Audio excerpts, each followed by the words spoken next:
Letošní rok má pro naši společnost mimořádný význam. Připomínáme si 75 let od založení československé hodinářské tradice v Novém Městě nad Metují a zároveň 70 let od výroby prvních náramkových hodinek.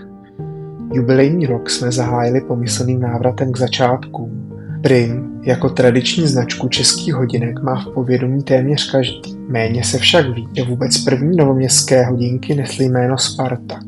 Díky šikovnosti a odhodlání tehdejších konstruktérů jsme se v roce 1954 stali jednou z pouhých 8 zemí, které v té době dokázaly vyrábět náramkové hodinky. Tradice a úcta k historii byly pro společnost Elton hodinářská motivací k vytvoření opravdu jedinečného modelu.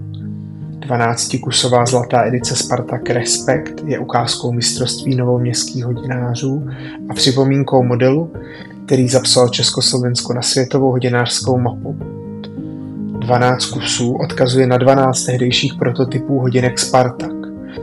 Zcela nově navržené elegantní pouzdro je vyrobeno z bílého zlata. Přes svou subtilní velikost 39 mm se nestratí ani na větším zápěstí, a to díky nápaditému tvaru pouzdra, který umožnil použít větší číselník i krycí sklíčko. Minimalismus designu umožňuje vniknout zejména unikátnímu číselníku. Ten byl inspirován číselníkem jednoho z původních modelů, který vznikl v několika variantách. Je to umělecké dílo samo o sobě a je produktem mnoha hodin precizní a pečlivé práce specialistů z novoměstské manufaktury. Jemným tryskáním se nejprve vytvoří sametový povrch číselníku, který je následně pozlacen růžovým zlatem.